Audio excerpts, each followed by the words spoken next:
Hello विद्यार्थी मित्रांनो, कशात आपण? आय होप सर्वजण मजेत आहात आणि चांगल्या प्रकारे अभ्यास करतात। आजचा जो आपला व्हिडिओ असणार आहे तो असणार आहे गाळलेली पदे भरा यावर, विशेषतः अंक या सेगमेंटवर आपला हा व्हिडिओ आहे। ओके, 2-3 पार्टमध्ये आणखीन वेगळ्या प्रकारची उदाहरणं मी सेट केलेले आहेत। ओके, म्हणजे कशा प्रकारे आकृत्यावर कशा प्रकारचे अंक असतात दिलेले आणि त्या रिकाम्या जागा कशा भरायच्या या संदर्भात व्हिडिओ बनवले आहेत, त्यातीलच हा एक व्हिडिओ। ओके, तर बघा, यावर तुम्हाला परीक्षेमध्ये हमखास प्रश्न येऊ शकतो। तर कशा प्रकारचे प्रश्न येतील? तर अशा प्रकारचे प्रश्न येतील, म्हणजे असे काही दिलेले असतील परीक्षेमध्ये आणि त्याचे ऑप्शन तुम्हाला दिले असतील। तुम्हाला काय करायचे, तर रिकामी जागा जी दिलेली आहे ती तुम्हाला ॲप्रोप्रिएट भरायची आहे। रिकामी जागा, प्रत्येक ठिकाणी रिकामी जागा दिलेली आहे, तुम्हाला ती भरायची आहे। आणि याच्यामागे काही विशिष्ट प्रकारचे लॉजिक वापरलेले असतात। जसं मी तुम्हाला सांगितलेलं की वर्ग आणि घन, म्हणजे समोरासमोरील जे काही संख्या असतील त्यांचे समोरासमोरील ज्या संख्या आहेत त्या काय असतील, तर एकमेकांचे घन असतील किंवा वर्ग असतील। म्हणजे एक समोरची जी पुढची समोरची, समजा इथे 3 दिलेलं आहे तर समोरची संख्या 9 असू शकते। म्हणजे समोरील संख्या काय असू शकते, वर्ग असते किंवा घन असू शकते। त्यामुळे तुम्हाला वर्ग आणि घन माहीत असणं गरजेचं आहे। किंवा मग समोरील संख्येची बेरीज सारखी असेल, हे पण लॉजिक ते वापरलं जाऊ शकतं। आणखीन काय प्रकारचे लॉजिक वापरले जाऊ शकतात हे आपण काय करणार आहोत, तर उदाहरण समजून घेणार आहोत, उदाहरणावरूनच समजून घेणार आहोत। ओके, आता पहिलं एक्झाम्पल आपल्या समोर आहे बघा, 21, 35। आता 35च्या समोर आहे 15, 22च्या समोर 28, 31च्या समोर आपल्याला जी रिकामी जागा फिल करायची आणि 29च्या समोर आहे 21। ओके, आता इथं कुठलं लॉजिक वापरलेलं आहे? आता समोर जर बघितलं तुम्ही तर वर्ग नाही येत आणि घन सुद्धा नाही येत। मग इथे काय लॉजिक असू शकतं, तर इथे बेरीजच लॉजिक असू शकतं। जसं बेरीज तुम्हाला मी सांगितलेलं आहे, समोर संख्येची बेरीज करा। 35 + 15 किती होत आहे? 50। मग 35 + 15 50 होतं, तर बाकी संख्येची बेरीज करून बघा 50 येते का प्रत्येकाची? 22 + 38, 22 + 28, 22 + 28 येते का 50? यस, 50 येते। त्याचबरोबर 21 + 29 करून बघा, 21 + 29 येते का? यस, 50 येते। मग इथे आपल्याला पाहिजे 31 प्लस किती बरोबर 50। तर याला सॉल्व केलं आपण तर क्वेश्चन मार्क बरोबर 50 - 31 किती येईल? 19। म्हणजे ह्या रिकामी जागे जे असणार आहे, रिकामी जागे काय येईल, तर 19 येईल। ऑप्शन दिलेले का 19 बघा, दिलेलं का? यस, दिलेले। त्यामुळे 19 हे त्याचा आन्सर असणार आहे। कळाले कसं? 50 बेरीज झाली पाहिजेत, मग आपल्याला काय करायला लागेल, 31चा पलीकडे नेऊन वजा करावा लागेल 50 मधून, आपल्याला आन्सर मिळेल 19। ओके, तर 19 आन्सर त्यामध्ये असणार आहे। इथे बेरजेचं लॉजिक वापरलेलं आहे।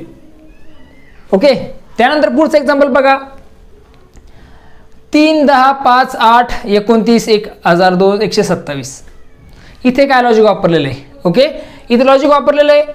आता जर आपण इथं थोडं अंदाज घेतला, 10, 1000, 3, 29, 5, 127, तर इथे वापरलेले लॉजिक घन म्हणजे काय, तर 3, 29, 3चा घन किती आहे? 27 प्लस 2, 29। ओके, त्याचबरोबर 10चा घन काय असतो? 10चा घन असतो 1000 प्लस 2, 1002, बरोबर आहे। त्यानंतर 5चा घन असतो 125 प्लस 2, 127। त्यानंतर आता राहिले 8चा घन आपला करणं अपेक्षित आहे, प्लस 2। 8चा घन काय असतो? मग 8चा घन असतो 512, 512 प्लस 2 किती येत आहे? 514। ऑप्शन दिले का 514? जर दिले असेल तर उत्तर बरोबर आहे। 514 ऑप्शन दिलेला आहे, ते म्हणजे नंबर 3चं।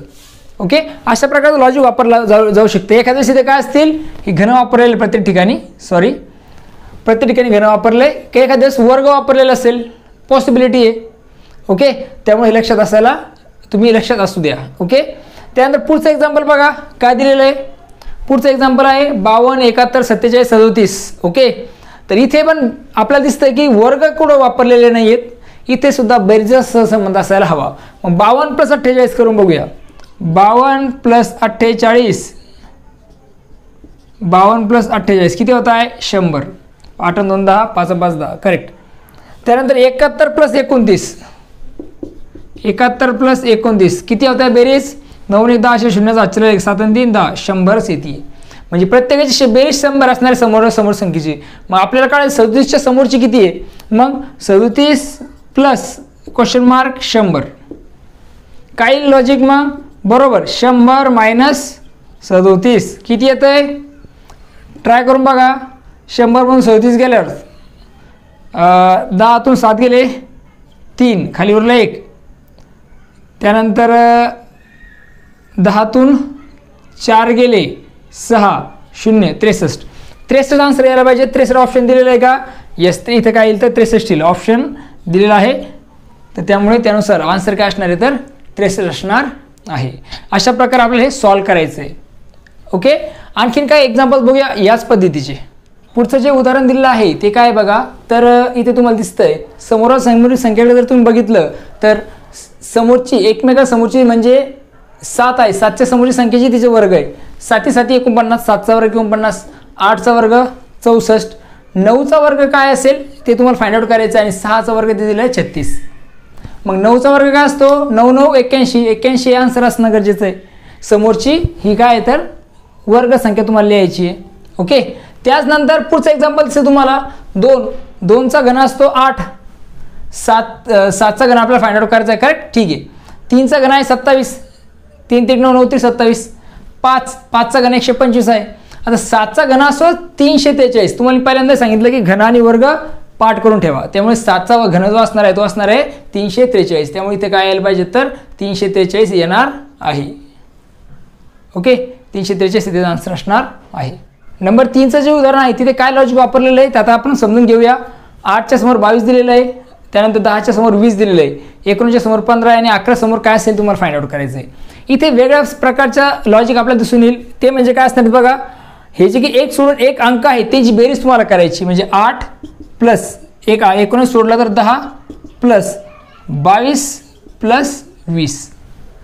तेच तुम्हाला इथं करायचं. 19 11 15, 19 plus 11 plus 15 plus question mark आणि इथे तुम्हाला आन्सर काढायचं आहे की नाही. याची बेरीज काय येणार ते बघायचं आहे. अगोदर याची बेरीज करून बघा काय येते. 10 8 18, 18 आणि 22, 18 आणि 22 होतं आहे 40, 40 आणि 20 60. आता याची पण बेरीज तुम्हाला 60 करायची आहे कंप्लीट. 19 प्लस 11, 19 प्लस 11 होतं 30, 30 प्लस 15 40, 45, 45 प्लस इथे पण काय आलं पाहिजेत 15 आलं पाहिजे. तेव्हा आपल्याला मिळेल इथे आन्सर 60. ऑप्शन दिलेलं आहे का 15चं, येस दिलेलं आहे. त्यामुळे 15 इथेचं काय असणार आहे तर आन्सर असणार आहे. इथे काय लिहावं लागेल आपल्याला 15 लागेल. म्हणजे 1 सोडून जर अंकांची बेरीज केली तर ती येते 60. तर या 1 सोडून अंकाची बेरीज जर तुम्ही केली ती पण 60 यायला पाहिजे. त्यामुळे आपण या तिन्हीची बेरीज केली आणि एक जो अंक आपण ॲड केला त्यानंतर आपल्याला काय मिळालं आन्सर ते 60 मिळालं. ओके, तर पुढचं एक्झाम्पल बघूया आता. काय दिलेलं आहे बघा, 5 9 14 22 32 44 58 क्वेश्चन मार्क. आता इथे क्लॉक वाईज आहे म्हणजे इथं वेगळ्या प्रकारचं लॉजिक आहे. म्हणजे काय लॉजिक वापरलेलं इथं तर प्रत्येक ठिकाणी काय केलेलं समजा 4 5 आणि 4 9 इथे 4 ॲड केली, 2 ने वाढ होत गेली. 9च्या नंतर 9 मध्ये 6 ॲड केले, 9 6 किती होत आहे 14. इथे 8 ॲड केले, 8 आणि 22 होत, 8 आणि 14 होत आहे 22. 22 मध्ये 10 ॲड केले 32 होत आहे. 32 मध्ये 12 ॲड केले 44 होत आहे. ओके, 44 मध्ये तुम्ही 14 ॲड केले तर किती येत आहे 58 येत आहे. मग इथून 58 मध्ये किती ॲड करावं लागेल 16 ॲड करावं लागेल. मग करा 58 प्लस 16, 8 आणि 6 8 आणि 2 10 14, 8 आणि 6 14, चला 1 5 6 आणि 7 इथे येईल 74. कळालं. सर्वप्रथम 2 2 ने अंक वाढत गेलेले आहेत. म्हणजे पहिले 5 आणि 9 मध्ये आहे 4चा फरक, तर 9 आणि 14 मध्ये तुम्हाला 6चा फरक दिसेल. म्हणजे प्रत्येक 2 2 ने वाढ झालेली आहे. त्यामुळे आपण 58 नंतर 16 ॲड केलेत आणि आपला आन्सर मिळालं तिथे 74. ओके, समजतंय. 58 प्लस 16 पुन्हा एकदा बघतोय मी. 8 आणि 6 14 4 10 1 5 6 7 57 5 6 7 74 आन्सर आपल्याला ते मिळणार आहे. आता आणखीन एक उदाहरण दिलं बघा, नंबर 5 11 12 13 14 आणि त्याच्या समोर संख्या लिहिलेल्या आहेत. इथे काय स्ट्रेंज गोष्ट आहे बघा, 11 आणि 33चा संबंध आहे. 11 गुणिले 3 पाड्याचे थोडक्यात आहे. त्यानंतर 12 गुणिले 4 12 12 चौक 48. 13 गुणिले 5, 13 पाचे 65. मग 14 गुणिले काय करावं लागेल तुम्हाला? 6 करावं लागेल. 1 ने वाढत चालावं लागेल तुम्हाला. 14 सकी 84, 14 सकी 84, 84 आपले ते उत्तर मिळणार आहे. अशा प्रकारचे लॉजिक्स या प्रश्नांमध्ये वापरलेले असतात. पुढचं एक्झाम्पल आपल्या समोर आहे बघा. काय दिले? 10 50, 13 65, 12 क्वेश्चन मार्क 16 80. आता तुम्हाला एक लक्षात येईल बघा, इथे 10च्या समोर दिले 50 म्हणजे 10 पाचे 50 हे लॉजिक असेल. मग 13 बरोबर 5 आहे का? 13 पाचे 65, 16 पंच 80 म्हणजे 12 पंच 60, 60 आहे का? येस 60 दिले म्हणजे 12 पंचे 60. 5 पट केलेली आहेत. लक्षात घ्या, अशा पट्टीच्या मध्ये स्वरूपात सुद्धा असू शकतात. बेरीज वजाबाकी, त्यानंतर गुणाकार, त्यानंतर भागाकार असू शकतो एखाद्या वेळेस, किंवा मग आणखीन वर्ग घन हे लॉजिक वापरले जाऊ शकतं समोरच्या समोरसाठी, किंवा बेरजेचं सुद्धा असू शकतं. जसं आपण अगोदरची उदाहरण घेतली तशा प्रकारचे लॉजिक सुद्धा येऊ शकतात. ओके, चला पुढचं बघूया. 2 2 okay, 2 4 plus 2 4 okay, 4 plus 2 6. Understand? 6 plus 4 10, 10 plus 6 किती? 10 प्लस 6 16. ओके, 16 प्लस हे 10 म्हणजे ही संख्या ॲड केली. हां, 10 मध्ये 16. इकडे बघा, या 2 मध्ये हे 2 ॲड केले 4 आलं, या 4 मध्ये 2 ॲड केले 6 आलं, 6 मध्ये 4 ॲड केले 10 आलं, 10 मध्ये 4 ॲड केले 16 आलं, 16 मध्ये हे 10 ॲड केले आपल्याला मिळाले 26. 26 मध्ये आता 16 ॲड करा. 26 प्लस 16 किती येतं बघूया. 26 प्लस 16 6 6 12 2 4 42. याचा आन्सर काय पाहिजे? 42. ऑप्शन दिलेलं आहे 42. येस दिलेलं आहे. 42 is the 42 is the answer. Understand? समजलंय कशा प्रकारे होतंय? या 2 मध्ये 2 मिसळले 4 मिळालं, या 2 मध्ये 4 मिसळले 6 मिळाले, 6 मध्ये 4 मिसळवले 10 मिळालं, 10 मध्ये हे 6 ॲड केले तर 16 मिळाले, 16 मध्ये 26 ॲड केलं तर आपल्याला 16 मध्ये 10 ॲड केलं तर 26 मिळाले, 26 मध्ये 16 ॲड केलं तर आपल्याला 42 उत्तर मिळालेलं आहे. त्यानंतर आहे शेवटचं, हे फायनल उदाहरण आहे. यानंतर आपण व्हिडिओ थांबणार आहोत. 2 4 8. आधी ते वेगळ्या प्रकारचं लॉजिक आहे बघा.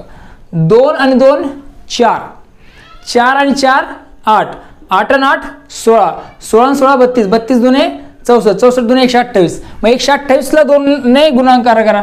128 गुणिले 2 किती येते बघा. 2 8 16 6 चल 1 2 4 आणि 1 5 2 दुने 4 256. 256 हे आन्सर यायला आहे, येत आहे. 128 दुप्पट केलं तर 256 होते. आय होप तुम्हाला अशा प्रकारचे उदाहरण जर परीक्षेत आले तुम्हाला चांगल्या प्रकारे सॉल्व्ह करता येतील. काही अडचणी असतील तर कमेंट सेक्शनमध्ये मला कळवायला विसरू नका. चॅनलला लाईक शेअर आणि सबस्क्राईब अवश्य करा. आपल्या मित्रांसोबत शेअर करा. ओके, चला तर आता पुन्हा भेटूया नवीन व्हिडिओमध्ये. बघत राहा आपलं यूट्यूब चॅनल. तोपर्यंत थँक्यू अँड टेक केअर.